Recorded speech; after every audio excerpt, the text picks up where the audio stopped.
Lithium నిల్వలు వాటి యొక్క అన్వేషణ స్థితి ఎలా ఉందో ఒకసారి ఈ వీడియోలో డిస్కస్ చేద్దాము. అయితే ఇది వార్తలో ఎందుకు ఉంది? అయితే జమ్మూ కాశ్మీర్లోని రియాసీ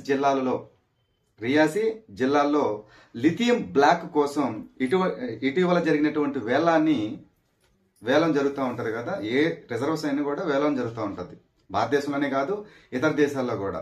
అయితే ఇటీవల జరిగినటువంటి ఈ లిథియం తవ్వి తీసేదానికి జరిగినటువంటి వేలంలో ఈ గనుల మంత్రి శాఖ ఈ వేలాన్ని నిరవధికంగా ఆపేశారు.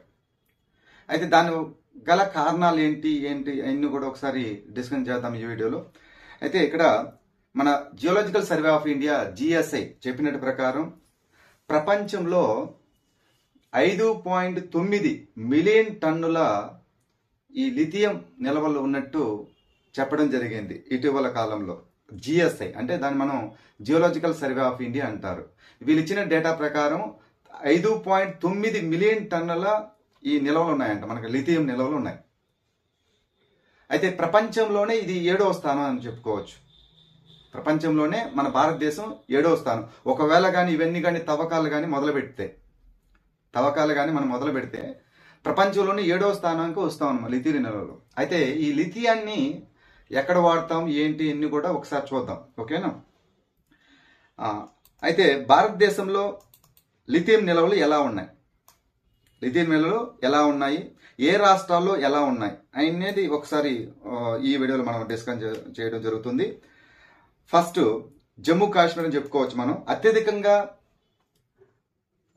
ఎక్కువగా లిథియం నిల్వలు ఉన్నటువంటి రాష్ట్రం ఏదంటే మనం జమ్మూ కాశ్మీర్ చెప్పొచ్చు. రియాసీ అనే జిల్లా, ఇది మధ్య గ్రూప్ 1 కూడా ఇచ్చారు, తెలంగాణ గ్రూప్ 1 కూడా ఇవ్వడం జరిగింది. సో అత్యధికంగా మన భారతదేశ అత్యధికంగా ఈ లిథియం నిల్వలు ఉన్నటువంటి రాష్ట్రం ఏదన్నా చెప్పుకోవాలంటే మనం జమ్మూ కాశ్మీర్ చెప్పొచ్చు. అదేవిధంగా రాజస్థాన్ ఒకటి, మీరు ఈ వీడియో చూడొచ్చు మీరు. సో రాజస్థాన్ ఒకటి, అదేవిధంగా జార్ఖండ్, అరుణాచల్ ప్రదేశ్, మేఘాలయ, నాగాలాండ్, ఛత్తీస్గఢ్, ఇటువంటి రాష్ట్రాలు మొత్తం 7 రాష్ట్రాల గురించి ఇవ్వడం జరిగింది. అయితే ఈ లిథియం యొక్క క్వాలిటీ ఎలా ఉంటుంది? ఇది ఒక మృదువైన అదేవిధంగా వెండి తెలుపు కానీ ఫెరస్ మెటల్. ఇది ప్యూర్ వెండి కాదు, అదేవిధంగా ప్యూర్ వైట్ కాదు. సో వెండి తెలుపు కానీ ఫెరస్ మెటల్ అంటారు. మెటల్లో కూడా 2 రకాలు ఉంటాయి, ఫెరస్, నాన్ ఫెరస్ అని. మెటల్లో మళ్ళీ 2 టైప్స్ ఉంటాయి, మెటాలిక్, నాన్ మెటాలిక్ అని, ఓకేనా? సో అయితే ఇక్కడ ఇదేంటంటే ఇది నాన్ ఫెరస్ మెటాలిక్ మెటల్స్ ఇవి చెప్పాలంటే. సో అయితే ఇక్కడ వీటిని దేనిలో ఎక్కువ వాడుతుంటారంటే మొబైల్కి ఎక్కువ వాడుతుంటాం. మనం లిథియంని ఎక్కువ మొబైల్కి వాడుతుంటాము. మొబైల్ ఫోన్ అంటాం కదా, మొబైల్ ఫోన్లకి, ల్యాప్టాప్లకి, డిజిటల్ కెమెరాలకి, అదేవిధంగా ఎలక్ట్రిక్ వాహనాల కోసం, అదేవిధంగా మన బొమ్మలకి, గడియారాలు కూడా వాడుతుంటారు ఎక్కువ ఈ లిథియం మెటల్స్ని ఎక్కువ. అదే GSI geological survey of India చెప్పిన ప్రకారం 5.9 మిలియన్ టన్నుల రిజర్వ్స్ ఉన్నాయని చెప్పడం జరిగింది.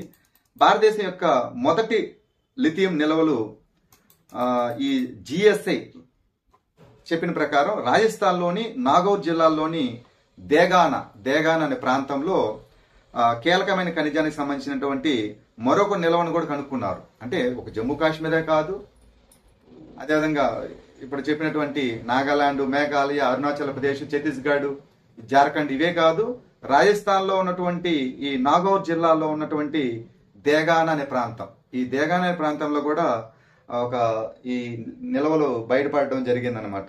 అయితే ఈ నిల్వల యొక్క పరిమాణంలో చాలా పెద్దగా జమ్మూ కాశ్మీర్ కంటే ఎక్కువ ఉన్నాయని చెప్పడం జరిగింది. ఈ లిథియం నిల్వలు ఎక్కడ? రాజస్థాన్లోని లిథియం నిల్వలు జమ్మూ కాశ్మీర్లోని వాటికంటే ఎక్కువ ఉన్నాయంట. అదేవిధంగా దేశం యొక్క మొత్తం డిమాండ్లో 80% ఇది తీర్చగలుగుతాయంట. 80% వరకు రాజస్థాన్ మినరల్స్, ఈ లిథియం మినరల్స్ ఓకేనా తీర్చగలుగుతాయని చెప్తున్నారు ఇక్కడ. అదేవిధంగా మనం లిథియాన్ని వైట్ గోల్డ్ అంటారమ్మా. జనరల్గా ఈ లిథియాన్ని మనం వైట్ గోల్డ్ అంటాం. వెరీ వెరీ ఇంపార్టెంట్ బిట్ కూడా చాలా ఇంపార్టెంట్ అది. వైట్ గోల్డ్ అంటాం. ప్రపంచంలో ఎక్కువ ఈ వైట్ గోల్డ్ ఉన్నటువంటి ఏవే దేశాలు స్థానాల గురించి చెప్పుకుందాం. వాటి యొక్క స్థానాల గురించి మొట్టమొదటి స్థానం బొలివియా దేశము మొట్టమొదటి స్థానము. అదేవిధంగా అర్జెంటీనా ఒకటి, రెండవ స్థానం అర్జెంటీనా, మూడవ స్థానం అమెరికా, నాలుగవ స్థానం చిలీ, ఐదవ స్థానం ఆస్ట్రేలియా, ఆరవ స్థానం చైనా, తర్వాత ఇండియా. అంటే 7th ప్లేస్లో ఉంది భారతదేశం. ఒకవేళ ఈ తవ్వకాలు కానీ స్టార్ట్ చేస్తే, ఈ వేలం పాటియాలి కదా ప్రైవేట్కి కానీ లేదా గవర్నమెంట్కి సంస్థలు ఉంటాయి కదా, వాటి కానీ మనం కేటాయించినప్పుడు తవ్వకాల కోసం వేలం వేసినప్పుడు మనం స్టార్ట్ చేస్తే, తవ్వకాలను కానీ స్టార్ట్ చేస్తే ప్రపంచంలో 7వ స్థానంకి వస్తాం మనం జనరల్గా చెప్పాలంటే. దాంట్లో మొట్టమొదటి స్థానం బొలివియా అనే దేశం ఉంది. అది ఇక్కడ దక్షిణ అమెరికా ఖండంలో ఉంటుంది. అది ఈ బొలివియా కానీ అర్జెంటీనా కానీ ఈ యుఎస్ఏ, చిలీ, ఆస్ట్రేలియా, చైనా, తర్వాత ఇండియా ఉందన్నమాట. మన ఇండియా తర్వాత జర్మనీ, ఇలాంటి దేశాలని మీరు ఇచ్చిన మ్యాప్ చూసుకోండి, ఒకసారి చెక్ చేయండి. పక్కన మ్యాప్ ఉంది కదా, ఒకసారి చెక్ చేసుకుంటే తెలుస్తుంది మొత్తం అంతా టోటల్గా. అదేవిధంగా భారతదేశంలో ఎక్కువ మన ఎలక్ట్రికల్ వెహికల్స్, ఫ్యూచర్లో కూడా మనకి భవిష్యత్తులో కూడా ఎలక్ట్రికల్ వెహికల్స్ రాజ్యమే ఉంటుంది ప్రపంచం మొత్తం మీద. అయితే ఈ భారతదేశం యొక్క విద్యుత్ వాహనాలు, అదే ఎలక్ట్రికల్ వెహికల్స్ మార్కెట్ విలువ 2021లో $383.5 మిలియన్ అంట మార్కెట్ విలువ. ఇది ఈ ఎలక్ట్రికల్ వెహికల్ది. అయితే 2030 కల్లా 2030లో బిలియన్లోకి మారుతుంది. అంటే 152.21 బిలియన్లకి విస్తరించవచ్చని అంచనా వేయడం జరిగింది. అంటే మిలియన్ నుంచి బిలియన్లోకి విస్తరించవచ్చు అంట మన ఎలక్ట్రికల్ వెహికల్స్ని. ఎందుకంటే ఈ ఎలక్ట్రికల్ వెహికల్లో కూడా మన ఈ లిథియంనే వాడతారు ఎక్కువ. బ్యాటరీలో కానీ ఎక్కువ బ్యాటరీలు ఉంటాయి కదా, ఈ లిథియం బ్యాటరీని ఎక్కువ వాడుతుంటాం. సో ఈ ఎలక్ట్రికల్ వెహికల్ చాలా ఇంపార్టెంట్ ఈ లిథియం అనేది. సో ఫ్యూచర్లో మిలియన్ నుంచి బిలియన్లో కన్వర్ట్ చేయొచ్చు అంట మార్కెట్ విలువని మన భారతదేశంలో. అది చెప్పడం జరిగింది. అయితే జమ్మూ కాశ్మీర్లోని వాటికంటే ఎక్కువ ఉన్నాయంట. అదేవిధంగా దేశం యొక్క మొత్తం డిమాండ్లో 80% ఇది తీర్చగలుగుతాయంట. 80% వరకు రాజస్థాన్ మినరల్స్, ఈ లిథియం మినరల్స్ ఓకేనా తీర్చగలుగుతాయని చెప్తున్నారు ఇక్కడ. అదేవిధంగా మనం లిథియాన్ని మనం వైట్ గోల్డ్ అంటారమ్మా. జనరల్గా ఈ లిథియాన్ని మనం వైట్ గోల్డ్ అంటాం. వెరీ వెరీ ఇంపార్టెంట్, బిట్ కూడా చాలా ఇంపార్టెంట్. అది వైట్ గోల్డ్ అంటాం. ప్రపంచంలో ఎక్కువ ఈ వైట్ గోల్డ్ ఉన్నటువంటి ఏవే దేశాలు స్థానాల గురించి చెప్పుకుందాం. వాటి యొక్క స్థానాల గురించి మొట్టమొదటి స్థానం బొలివియా దేశము మొట్టమొదటి స్థానము. అదేవిధంగా అర్జెంటీనా ఒకటి, రెండవ స్థానం అర్జెంటీనా, మూడవ స్థానం అమెరికా, నాలుగవ స్థానం చిలీ, ఐదవ స్థానం ఆస్ట్రేలియా, ఆరవ స్థానం చైనా, తర్వాత ఇండియా. అంటే 7th ప్లేస్లో ఉంది భారతదేశం. ఒకవేళ ఈ తవ్వకాలు కానీ స్టార్ట్ చేస్తే, ఈ వేలం పాటియాలి కదా ప్రైవేట్కి కానీ లేదా గవర్నమెంట్కి సంస్థలు ఉంటాయి కదా, వాటి కానీ మనం కేటాయించినప్పుడు తవ్వకాల కోసం వేలం వేసినప్పుడు మనం స్టార్ట్ చేస్తే, తవ్వకాలను కానీ స్టార్ట్ చేస్తే ప్రపంచంలో 7వ స్థానంకి వస్తాం మనం జనరల్గా చెప్పాలంటే. దాంట్లో మొట్టమొదటి స్థానం బొలివియా అనే దేశం ఉంది. అది ఇక్కడ దక్షిణ అమెరికా ఖండంలో ఉంటుంది. అది ఈ బొలివియా కానీ అర్జెంటీనా కానీ ఈ యుఎస్ఏ, చిలీ, ఆస్ట్రేలియా, చైనా, తర్వాత ఇండియా ఉందన్నమాట. మన ఇండియా తర్వాత జర్మనీ, ఇలాంటి దేశాలని మీరు ఇచ్చిన మ్యాప్ చూసుకోండి, ఒకసారి చెక్ చేయండి. పక్కన మ్యాప్ ఉంది కదా, ఒకసారి చెక్ చేసుకుంటే తెలుస్తుంది మొత్తం అంతా టోటల్గా. అదేవిధంగా భారతదేశంలో ఎక్కువ మన ఎలక్ట్రికల్ వెహికల్స్, ఫ్యూచర్లో కూడా మనకి భవిష్యత్తులో కూడా ఎలక్ట్రికల్ వెహికల్స్ రాజ్యమే ఉంటుంది ప్రపంచం మొత్తం మీద. అయితే ఈ భారతదేశం యొక్క విద్యుత్ వాహనాలు, అదే ఎలక్ట్రికల్ వెహికల్స్ మార్కెట్ విలువ 2021లో $383.5 మిలియన్ అంట మార్కెట్ విలువ. ఇది ఈ ఎలక్ట్రికల్ వెహికల్ది. అయితే 2030 కల్లా 2030లో బిలియన్లోకి మారుతుంది. అంటే 152.21 బిలియన్లకి విస్తరించవచ్చని అంచనా వేయడం జరిగింది. అంటే మిలియన్ నుంచి బిలియన్లోకి విస్తరించవచ్చు అంట మన ఎలక్ట్రికల్ వెహికల్స్ని. ఎందుకంటే ఈ ఎలక్ట్రికల్ వెహికల్లో కూడా మన ఈ లిథియంనే వాడతారు ఎక్కువ.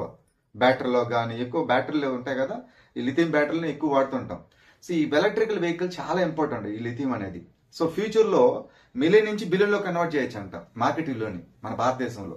అది చెప్పడం జరిగింది. అయితే ప్రస్తుతానికి ఎలా ఉంది మార్కెట్ విలువ? 2019-2020లో 6,600 కోట్ల విలువైనటువంటి 450 మిలియన్ యూనిట్ల లిథియం బ్యాటరీని దిగుమతి చేసుకున్నాం. అంటే చూడండి, లిథియం దొరక్క మనం ఏం చేసాము, బ్యాటరీలు మనం దిగుమతి చేసుకోవాల్సి వచ్చింది. ఇప్పుడు అదే లిథియము మన దగ్గర ఉంది కదా నిల్వలు. సో అంటే మనకు పోగా మనం ఇంకా ఎక్స్పోర్ట్ కూడా చేయొచ్చు, ఎగుమతి కూడా చేసుకోవచ్చు మనం ఫ్యూచర్లో. ప్రజెంట్ అయితే మనం దిగుమతి చేస్తున్నాం ఇదేన్ని, ఈ లిథియం బ్యాటరీలని ఎలక్ట్రికల్ వెహికల్ వాడేటువంటి. సో ఫర్దర్గా మన భవిష్యత్తులో కానీ ఈ తవ్వకాలు కానీ స్టార్ట్ చేసి వేలం పాట పాడి ఎవరైనా కానీ ప్రభుత్వ కంపెనీలు కానీ ప్రైవేట్ కంపెనీలు అమ్మినప్పుడు అమ్మితే మనం తవ్వకాలు స్టార్ట్ చేస్తాం కదా, ఆ లిథియంని బయటికి తీసి మన బ్యాటరీలకు వాడతాం. ఫ్యూచర్లో మనం ఎగుమతి కూడా చేయొచ్చు, అటువంటి స్టేజ్కి వస్తాం అనమాట. సో అందుకని లిథియం చాలా ఇంపార్టెంట్. సో భవిష్యత్ అంతా భారతదేశంలో ఉందమ్మా, మార్కెట్ అంతా కూడా. ఎందుకంటే ప్రపంచంలో లార్జెస్ట్ పాపులర్ కంట్రీ ఏంటంటే ఇండియా, పాపులర్ కంట్రీ. అత్యధిక జనాభా ఉన్న దేశం ఏంటంటే భారతదేశం. రెండో ప్లేస్ చైనా. సో మార్కెట్ అంతా కూడా ఇటువంటి దేశాలను ఉంటుంది. అలా చూసుకుంటే మన భారతదేశం చాలా గొప్పది, భవిష్యత్తులో ఇంకా సూపర్ పవర్ అయ్యేదానికి కూడా ఛాన్స్ ఉంటుంది. ఎందుకంటే మనం ఇప్పుడు దిగుమతి చేసుకుంటాం, భవిష్యత్తులో ఎగుమతి చేస్తాం, లిథియం రిజర్వ్స్ ఉన్నాయి. సో అదనమాట. అయితే చాలా కాలం మారిపోయింది కాబట్టి ఆర్టిఫిషియల్ ఇంటెలిజెన్స్ వచ్చింది, 5G నెట్వర్క్స్ వచ్చినాయి, అదైనా. సో ప్రపంచం అనేది పరివర్తన చెందడం జరిగింది. సో వీటన్నిటికీ పరివర్తన చెందినప్పుడు మనం కూడా చాలా భవిష్యత్తు గురించి ఆలోచించాల్సి వస్తుంది అనమాట. ఓకేనా? సో ఇది మొత్తం మీద. నెక్స్ట్ వచ్చి మనం చెప్పుకోవాల్సిన విషయం ఏంటంటే ఇక్కడ ఈ లిథియం బ్లాక్ వేలం నుండి పెట్టుబడిదారులు దూరంగా ఉండటానికి గల కారణం ఏంటంటే, జనరల్గా కారణం అంటే దూరంగా ఈ వేలంలో పాల్గొనుకోకుండా వెళ్ళిపోతున్నారు. అసలు కారణాలు ఏంటి? మెయిన్ కారణం ఏంటంటే లిథియం సంగ్రహించడం కానీ, అంటే తవ్వుతారు కదా, దాన్ని తీయడం కానీ ప్రాసెస్ చేయడం కానీ చాలా కష్టం అమ్మా. ఓకేనా? తవ్వడం కానీ దాన్ని ప్రాసెస్ చేస్తారు, ఓకేనా, ప్యూరిఫై చేస్తారు. ఇవంతా కూడా ప్రపంచంలోనే, మన దేశంలోనే కాదు ప్రపంచం మొత్తం కూడా తవ్వి తీయడం ఈజీగా ఉండొచ్చు, కానీ దాని ప్రాసెసింగ్ చాలా కష్టంగా ఉంటుంది. మన భారతదేశంలో కాదు ఇతర దేశాల్లో కూడా. అదేవిధంగా ఈ అభివృద్ధి చెందని ఖనిజ రిపోర్టింగ్ ప్రమాణాలు, ఈ లిథియం అనేది డైరెక్ట్ దొరకదు మనకి. సో దాని ప్రాసెసింగ్ అనేది చాలా చేయాలి. సో ఈ రిపోర్టింగ్ ప్రమాణాలను పెంచాలి, అదొక పాయింట్.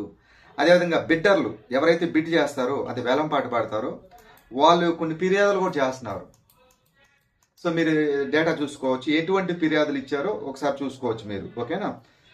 అదేవిధంగా భారతదేశంలో ఇతర లిథియం డిపాజిట్లు ఎక్కడెక్కడ ఉన్నాయి, భారతదేశంలో ఎక్కడెక్కడ ఉన్నాయి ఆల్రెడీ మీకు చెప్పాను. జమ్మూ కాశ్మీర్ ఒకటి, రాజస్థాన్ ఒకటి, మేఘాలయ ఒకటి, నాగాలాండ్ ఒకటి, అరుణాచల్ ప్రదేశ్ ఒకటి, జార్ఖండ్ ఒకటి, ఛత్తీస్గఢ్. ఈ 7 రాష్ట్రాల్లో మనకి లిథియం రిజర్వ్స్ బయటపడడం జరిగింది. కానీ తవ్వాలి, వేలం పాట వేసి బిడ్డింగ్ వేసి దాన్ని బయటికి తవ్వాలి. తవ్విన తర్వాత మన 7th ప్లేస్కి వస్తుంది ప్రపంచంలో. అయితే ఎక్కడెక్కడ ఉన్నాయో ఒకసారి మళ్ళీ చూసుకుంటే, ఛత్తీస్గఢ్లో ఈ గనుల యొక్క ప్రాంతం ఎక్కడ ఉందంటే కోర్బా జిల్లాలో ఉంది. ఈ లిథియం గనులు ఎక్కడున్నాయంటే ఈ ఛత్తీస్గఢ్లో ఉన్నట్టు కోర్బా జిల్లాలో ఉన్నాయంట. మొట్టమొదటి లిథియం బ్లాక్ అంటే ఇది విజయవంతం వేలం కూడా వేసేసారు. ఇప్పుడు జమ్మూ కాశ్మీర్లో వేయబోతున్నారు, కానీ అక్కడ ఏమైందంటే రద్దు చేశారు. మన గనుల శాఖ మంత్రి ఉంటారు కదా, మొత్తం రద్దు చేశారు. దాన్ని వేలం పాడకుండా రద్దు చేయడం రెండోసారి. అది కూడా ఫస్ట్ టైం జరిగింది ఆల్రెడీ, రెండోసారి కూడా ఈ బిడ్డింగ్ని ఆపేశారు. కానీ ఆల్రెడీ మొట్టమొదటిసారిగా ఛత్తీస్గఢ్లోని కోర్బా జిల్లాలో ఉన్నటువంటి లిథియం నిల్వలకి వేలం వేసేసారు. మొట్టమొదటి వేలం వేయడం జరిగింది. అదేవిధంగా ఈ కోర్బాలో 168 నుంచి 295 పార్ట్స్ పర్ మిలియన్, PPPM అంటాం, దాంట్లో మెజర్మెంట్ చేస్తుంటారు. పార్ట్స్ పర్ మిలియం వరకు ఈ హార్డర్ రాక్ లిథియం నిక్షేపాలు ఉన్నాయని చెప్పడం జరిగింది. అదేవిధంగా ఇతర రాష్ట్రాల్లో చూసుకుంటే మీరు చూడండి, ఈ పక్కన మీరు చూసుకోవచ్చు. మొత్తం ఇతర రాష్ట్రాల్లో లిథియం అన్వేషణ అంత ఫలితం అయితే జరగలేదని చెప్పొచ్చు. మణిపూర్లో కామ్జోంగ్ జిల్లాలో లిథియం అన్వేషించే ప్రయత్నాలు ఆ ప్రాంతంలో స్థానికుల ప్రతిఘటనగా కారణంగా నిలిచిపోయాయంట. ఇప్పుడు మేఘాలయ ఉన్నాయని చెప్పుకున్నాం, కానీ ఈ మైనింగ్ తీసేటప్పుడు పొల్యూట్ కూడా అవుతుంటుంది, ఎన్విరాన్మెంట్ పొల్యూట్ కూడా అవుతుంటుంది. జనాలు ఒప్పుకోరు పక్కన, ఎందుకంటే పొల్యూట్ అయితే జనాలు ఒప్పుకుంటారా, ఊరుకుంటారా? సో ఊరుకోరు. సో అందుకనే దాన్ని ఆపేశారు. సో కారణంగా నిలిచిపోయాయని చెప్పొచ్చు. అదేవిధంగా లడఖ్లోని ఈ మెరాక్ బ్లాక్లో భారతదేశం యొక్క చైనాల మధ్య భారతదేశం మరియు చైనాల మధ్య సరిహద్దు ప్రాంతంలో ఇవి ఉన్నాయంట. అదేవిధంగా అస్సాంలోని దుబ్రి ప్రాంతం చాలా ఇంపార్టెంట్ ప్రాంతం అది. అస్సాంలోని దుబ్రి ప్రాంతం, అదేవిధంగా కాకరజర్ జిల్లాలో ఇటువంటి ప్రాంతాల్లో కూడా ఈ సిఫారసు చేయడం జరిగింది. అదేవిధంగా భారతదేశంలో అన్వేషణను పెంచడానికి ముందున్న మార్గాలు ఏంటో ఒకసారి చూద్దాం. రిపోర్టింగ్ ప్రమాణాలను పెంచాలమ్మా. మైనింగ్ సంబంధించి పెంచుకోవాలి, ఆ ప్రమాణాలను పెంచాలి. అంటే ఇవి చెప్పాను కదా, తవ్వడం అదేవిధంగా దాన్ని ప్రాసెస్ చేయడం చాలా కష్టం అని. దాని యొక్క ప్రమాణాలు పెంచాలి మనం. టెక్నాలజీ, దానికి తగ్గట్టు టెక్నాలజీ వాడాలి. ఎందుకంటే ఈ మైనింగ్ తీయాలని చాలా ఖర్చుతో కూడిందమ్మా. ఇది చాలా తక్కువేం కాదు. వెలుగు తీయాలంటే చాలా ఖరీదు ఉంటుంది. అదేవిధంగా ఈ మైనింగ్ లిథియం కానీ దాని యొక్క ఆర్థిక సాధ్యమైనటువంటి స్పష్టత ముఖ్యం. అదేవిధంగా మరియు లిథియం ధరలు గణనీయంగా పడిపోయినాయి ఈ రోజుల్లో మార్కెట్లో, ప్రపంచ మార్కెట్లో. ఈ లిథియం ధరలు ఏమైతే గణనీయంగా పడిపోయాయంట. ఈ గణనీయంగా ఎప్పుడైతే పడిపోయినాయో ఈ మైనింగ్ తీసేవాళ్ళు ఉంటారు కదా, మైనర్లు అంటారు వాళ్ళని, తమ మార్జిన్లు కూడా కొనసాగించడానికి ఆసక్తి చూపుతున్నారంట. ఇప్పుడు తగ్గిపోయింది కదా, ఇప్పుడు లిథియం మార్కెట్ విలువ తగ్గడం వల్ల ఏమవుతుందంటే ఈ తవ్వి తీసే వాళ్ళకి చాలా ఖర్చు తగ్గుతుంది కొంచెం చెప్పాలంటే. అందుకని వీళ్ళు వెగబడుతున్నారంట.